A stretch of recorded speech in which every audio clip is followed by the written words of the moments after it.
तो गाइस कैसे हैं आप सब लोग। बीस्ट चैप्टर के एपिसोड 169 के साथ हाजिर हो, जो कि हमारी इस वीक की आखिरी एपिसोड हो सकती है। मैंने अभी तक यहाँ पर 174 चैप्टर्स को एक्सप्लेन कर दिया और इसके बाद अब मुझे यहाँ पर इंग्लिश ट्रांसलेशन में कोई चैप्टर नहीं मिल रहे। किसी के पास यहाँ पर एक्स्ट्रा चैप्टर्स का लिंक है तो वो मुझे बता सकता है, जो कि इंग्लिश में ट्रांसलेट हूँ। जब तक लिंक नहीं मिलता तब तक मैं यहाँ पर नई सीरीज स्टार्ट करने वाला हूँ, वो भी काफी ज्यादा मजेदार होने वाली है। लास्ट एपिसोड के एंड पे हमने देखा था कि इंसान जो होते हैं बहुत ही बुरी तरह से मार खा रहे होते हैं, क्योंकि प्रोफेसर का प्लान बिल्कुल परफेक्ट होता है। उसने यहाँ पर 20 टेमर्स को निशाना बनाया होता है और उसने एक बंदे के लिए वहां पर एक से ज्यादा वेसल्स को भेजा होता है। तो वहां पर जो थंडर वेसल होती है वो अपने थंडर के साथ सभी के ऊपर दूर से अटैक करती है। तो उसका मकसद यहाँ पर ये होता है कि सभी लोग अलग अलग हो जाए। तो मास्टर गू कहता है कि सभी को अलग डायरेक्शन में भागना होगा। तो यहीं पर मदर और फादर को दिखाता है कि फादर जो होता है वो अपने पास से अपने बीस्ट को रिलीज करता है और उसके पंख के साथ वहां पर अपने आप को बचाता है, क्योंकि उनके ऊपर भी ठंडर गिर रही होती है। तो फादर जो होता है मदर से कहता है कि तुम्हें पैनिक होने की जरूरत नहीं है, तो बस थोड़ी सी ठंडर है। जबकि मदर उसे कहती है कि मुझे लगता है कि हम लोग अपने साथ अम्ब्रेला नहीं लेकर आए, जिसकी वजह से हमारे कपड़े गीले होने वाले हैं। तो जबकि फादर चिल्लाकर उसे कहता है बेवकूफ औरत कहीं की, ये कोई बारिश वाली ठंडर नहीं है बल्कि एक वेसल है जो कि यहाँ पर ठंडर से अटैक कर रही है। और इसी के साथ नीचे का ग्राउंड जो होता है वो उबड़ खाबड़ हो जाता है और फादर जो होता है ऊपर चला जाता है, मदर नीचे रह जाती है और सभी लोग जो होते हैं वहां पर अलग अलग हो जाते हैं, क्योंकि वहां पर एक अर्थ टाइप का वेसल होता है जो कि अर्थ के टुकड़े टुकड़े कर देता है, जिसकी वजह से कुछ ऊंचे टीले बन जाते हैं और कुछ गहरे हो जाते हैं। इसी के साथ ही वो ठंडर वेसल से कहता है कि मैंने यहाँ पर सभी को अलग अलग कर दिया। तो ठंडर उसे कहता है कि तुमने बहुत ही अच्छा काम किया है, तुम्हें यहाँ पर अपने ऊपर ज्यादा प्रेशर डालने की जरूरत नहीं है, बाकी सब कुछ हम संभाल लेंगे। जबकि अर्थी उसे कहता है कि इन लोगों ने यहाँ पर मेरे भाई को मारा था और मैं यहाँ पर इसका बदला लेकर रहूंगा। मैं इन इंसानों के ऊपर अपना गुस्सा उतारने वाला हूँ। उसका भाई लिंगजाओ क्लैन में अटैक करने के लिए गया था, जिसे डांडाई ने मारा था, आपको याद होगा। इसके साथ ही वो कहता है कि मैं यहाँ पर उस नीचे वाले के ऊपर जाकर अटैक करने वाला, तुम इन सभी को अपनी लाइटनिंग से डिस्ट्रैक्ट करो, जबकि मैं ग्राउंड के अंदर से निकलकर जैसे मुझे मौका मिलेगा मैं इनको मार डालूंगा। तो वो कहती है हाँ क्यों नहीं, मैं यहाँ पर अपनी लाइटनिंग को एक्टिवेट रखूंगी। और साथ ही वो सोच रही होती है तो ये तो कुछ ज्यादा ही वेंजफुल है, उम्मीद करती हूँ कि यहाँ पर अपनी जॉब को पूरा करे, इसे जो मिशन दिया गया है उसे पूरा करे।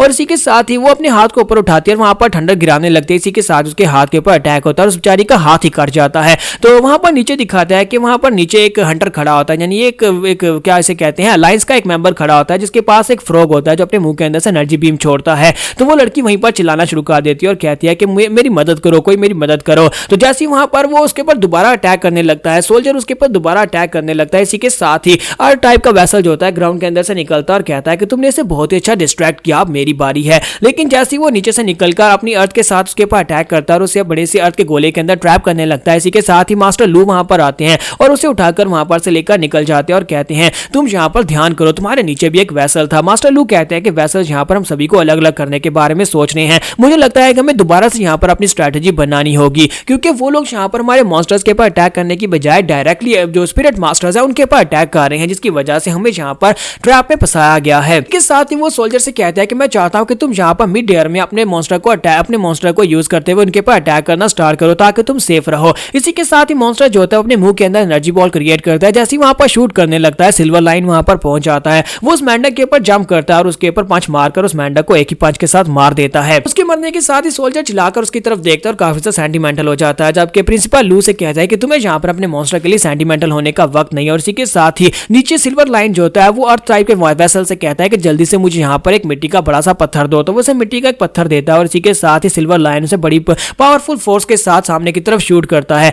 जहां पर प्रिंसिपल लू जो होते हैं सोल्जर को लेकर उड़ रहे होते हैं और वो जाकर उनके बेस के साथ टकराता है। वहां पर वो टुकड़े टुकड़े हो जाता है, लेकिन साथ ही दिखाता है कि वो सिर्फ और सिर्फ वहां पर एक इल्यूशन होती है। सिल्वर लाइन कहता है कि वो लोग कहां पर चले गए और सहीं पर साइड के पास का सीन दिखाता है, जहां पर मास्टर लू सोल्जर को लेकर नीचे आते हैं और कहते हैं कि तुम्हारा बीस्ट मर चुका है, तुम यहीं पर रहो, तुम्हें बैटलफील्ड के ऊपर आने की जरूरत नहीं है। फिर साथ ही वो कहता है कि अब यहाँ पर तुम में से किसी को परेशान होने की जरूरत नहीं है। मुझे लगता है कि यहाँ पर उन लोगों ने अचानक अपनी स्ट्रेटेजी बनाई और उन्होंने ना जहाँ पर हमें अपने ट्रैप में फंसा लिया, जिसकी वजह से सभी लोग जो है वो खलबला गए हैं। इसी वजह से मुझे लगता है कि उन सभी को दोबारा से यहाँ पर शांत करने की जरूरत है। मुझे उन सभी को जाकर नई स्ट्रेटेजी के बारे में बताना होगा। और इसी के साथ ही वो अपने बीस्ट के ऊपर बैठते हैं, फिर से उड़ते हैं, वापस बैटलफील्ड की तरफ आ जाते हैं और कहते हैं हम लोग यहाँ पर अपनी स्ट्रेटेजी को चेंज करने वाले हैं, क्योंकि वेसल्स जो है इस वक्त डायरेक्टली बीस्ट टेमर्स के ऊपर अटैक कर रहे हैं, वो हमारे बीस्ट के ऊपर अटैक नहीं कर रहे हैं और वो लोग यहाँ पर हमें अलग अलग करना चाहते हैं। तुम सभी को यहाँ पर 3 दिन के स्क्वाड में ही रहना होगा। तो मास्टर गू कहता है कि तुम लोगों ने यहाँ पर सुन लिया ना, तुम सभी को यहाँ पर 3 दिन के स्क्वाड में रहना है। साथ ही वो ल्यू फेंग से कहते हैं कि ब्रदर ल्यू, मुझे लगता है कि तुम्हें यहीं पर रहना चाहिए, तुम्हारा काम यहाँ पर खत्म हो गया है, तुम्हें अब यहाँ पर और ज्यादा कुछ करने की जरूरत नहीं है। और साथ ही ल्यू फेंग सोच रहा था कि मैं तो यहाँ पर से वैसे भी निकलने वाला था,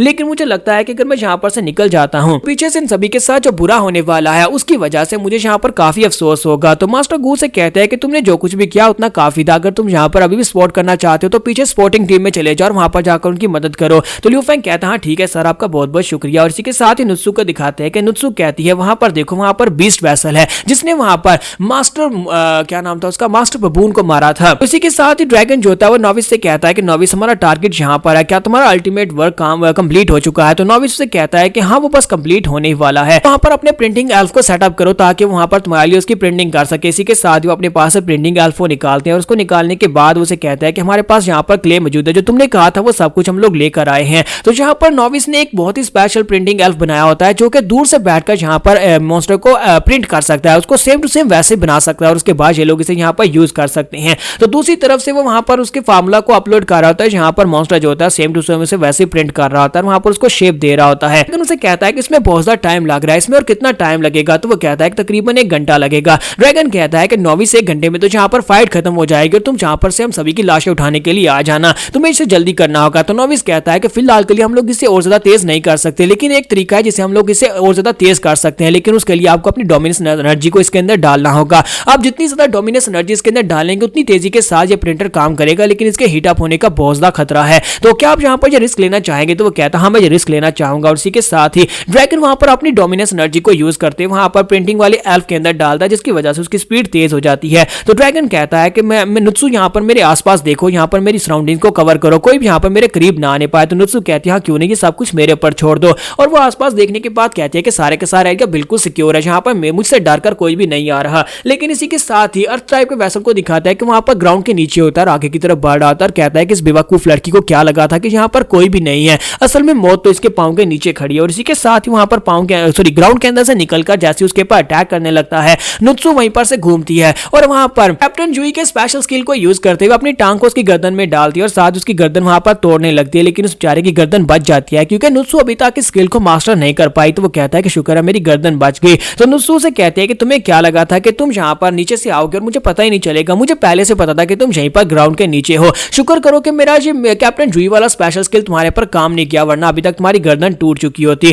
फिर साथ उसे कहती है कि मुझे लगता है कि यहाँ पर मुझे भी अपनी फाइटिंग के लिए दुश्मन मिल गया और साथ ही वो अपने पास से अपने बीस्ट को रिलीज कर दिया और कहती है चलो जल्दी से अब यहाँ पर आ जाओ, क्योंकि तुमने यहाँ पर मेरे टीममेट्स को मारा था तो मैं यहाँ पर तुम लोगों के टीममेट्स को मारकर उसका बदला लेने वाली हूँ। दूसरी तरफ ट्रेल ब्लेजिंग सेक्टर के लोगों को दिखाता है कि वो लोग आगे की तरफ बढ़ होते हैं और कहते हैं कि अचानक से वेसल्स कहां पर चले गए। चैंग उसे कहता है कि मुझे लगता है कि हमें यहाँ पर उनका पीछा करना बंद करना होगा क्योंकि ये एक ट्रैप है। तो उसके फादर उसे कहते हैं कि हाँ ये एक ट्रैप है। उसे कहता है कि हाँ फादर मुझे पता है कि आपको इस बारे में पता होगा। तो फादर उसे कहते हैं कि मैं इस तरह के बहुत सारे ट्रैप्स को देख चुका हूँ, मेरे लिए ये कोई नई बात नहीं है, लेकिन हम लोग इसी तरह से आगे बढ़ेंगे। तो चैन जाओ उनसे कहता है लेकिन फादर में वापस नहीं जाना चाहिए। तो वो कहता है कि हमें वापस क्यों जाना चाहिए, क्या तुम्हें लगता है कि हम लोग इतने कमजोर हैं, मैं यहाँ पर इन पॉइंट्स को छोड़कर क्यों जाऊंगा जबकि मैं बाकी के सभी लोगों से आगे निकल सकता हूँ। और इसी के साथ उसका सेक्टर का एक मेंबर जो होता है उसे कहता है कि सर आपका प्लान बहुत ज्यादा ब्रिलियंट है, हम लोग यहाँ पर उन वेसल्स को अकेले ही हरा सकते हैं, तो हमें उन लोगों की जरूरत नहीं है। जबकि इसी के साथ ही मास्टर लू वहां पर से गुजरते हैं और उनको बताते हैं कि नया प्लान क्या, उन्हें नई स्ट्रेटजी के बारे में बताते हैं। तो मास्टर चैंग कहते हैं कि ये तो बहुत ही बुरा हुआ, इस मास्टर लू ने यहाँ पर सभी वेसल्स को भी होशियार कर दिया है, क्योंकि वेसल्स को पता है कि हम लोग यहाँ पर अलर्ट के ऊपर, ऐसी वजह से वो लोग भी यहाँ पर हमारे सामने इसी तरह से आने वाले हैं। तो जैसे ही उसका जो सेक्टर मेंबर वहां पर खड़ा होता है, इसी के साथ उसका बीस्ट अपने आप वहां पर से बाहर निकल आता है, वो सेंसरी कनेक्शन की वजह से बाहर निकलता है। जब बीस्ट टेमर के ऊपर अटैक होने वाला होता है तो डिवाइन फेस का जो मॉन्स्टर होता है वो अपने आप बाहर निकल आता है अपने मास्टर को बचाने के लिए,